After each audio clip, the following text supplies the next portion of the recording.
Aloha, I often joke, if you're too honest, you can't be a good researcher. This statement often shocks people. In today's world, transparency is upheld as a universal ethical standard across nearly all domains. However, there are times when transparency can be counterproductive. Specifically, when researchers explicitly state their purposes in the informed consent, data quality would be affected. This is an obvious example. The objective of this study is to understand raters' unconscious bias while recommending students for scholarships. Another example is, the purpose of this study is to understand students' intrinsic and extrinsic motivation in using AI chatbots as learning assistants. Be careful. Explicitly stating the study's objective may prime participants to behave in ways they believe align with the researcher's goals. This phenomenon is known as demand characteristics, a term coined by Martin Orne in 1962. It refers to participants' tendency to change their behavior based on what they think the study is about or what they believe the researcher wants to find. When participants can guess the study's hypothesis or purpose, they may consciously or unconsciously alter their responses to either one of the following. 1. Help confirm what they think the researcher wants to find. Good participant role. 2. Deliberately act contrary to the study's perceived aims. Negative participant role. 3. Try to be good subjects by behaving in what they consider socially desirable ways. The 2000 study comparing adopted and non-adopted adolescents is a good example. The study, published in Child Development, compared adopted and non-adopted adolescents across various domains, including school achievement, substance use, psychological well-being, physical health, fighting, and lying to parents. It was found that adoptees were much worse than non-adopted adolescents in all domains.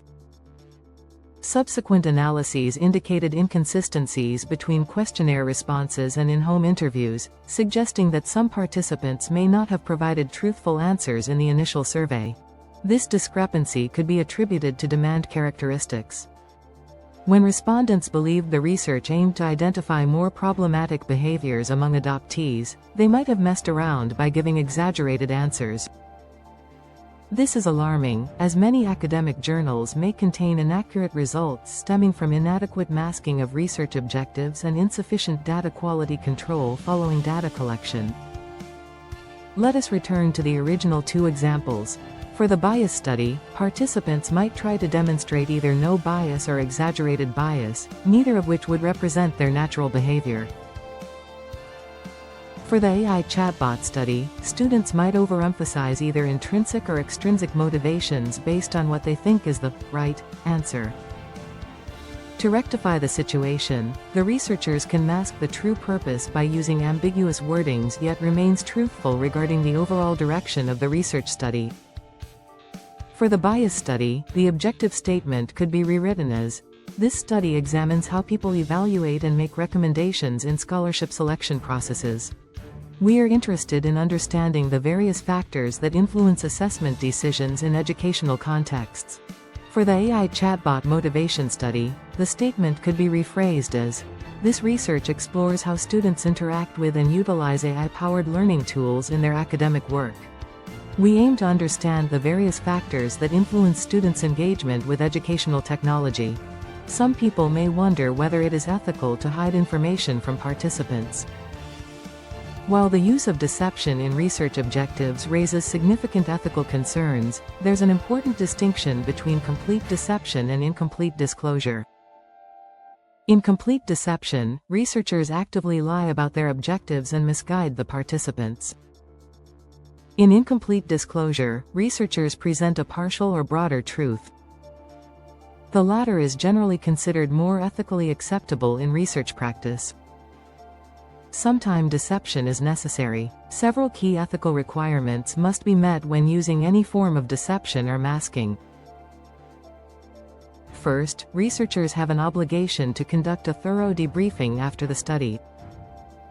During this debriefing, they must fully inform participants about the true purpose of the research, Explain why masking was necessary, and importantly, give participants the option to withdraw their data if they choose. A careful risk assessment is also essential. Deception should only be employed when it's necessary for scientific validity and when no alternative methods exist. Researchers must demonstrate that the benefits of using deception outweigh any potential harm, and ensure that the risk of harm to participants remains minimal. Institutional Review Board (IRB) approval is crucial in these cases. Researchers must provide clear justification for the necessity of deception or masking, demonstrate their planned safeguards and debriefing procedures, and show how their use of deception aligns with fundamental ethical principles in research. The minimal deception principle should guide research design. This means using the least amount of deception necessary to achieve valid results. Whenever possible, researchers should opt for incomplete disclosure rather than outright deception, such as framing the true purpose within broader research objectives. This approach explains why my earlier suggestions focused on broader framing of the research objectives rather than introducing false objectives, as it helps maintain both scientific validity and ethical integrity while minimizing potential harm to participants. In conclusion, while transparency is a cornerstone of ethical research, it must be balanced with the need for scientific validity. Masking the true objectives of a study, when done thoughtfully and ethically, can help mitigate the impact of demand characteristics and ensure more reliable results.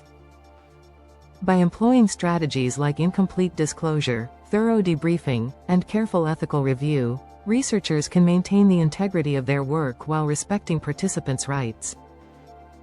Striking this balance is essential to advancing knowledge without compromising ethical standards. I hope this information is helpful. Thank you for watching. Mahalo.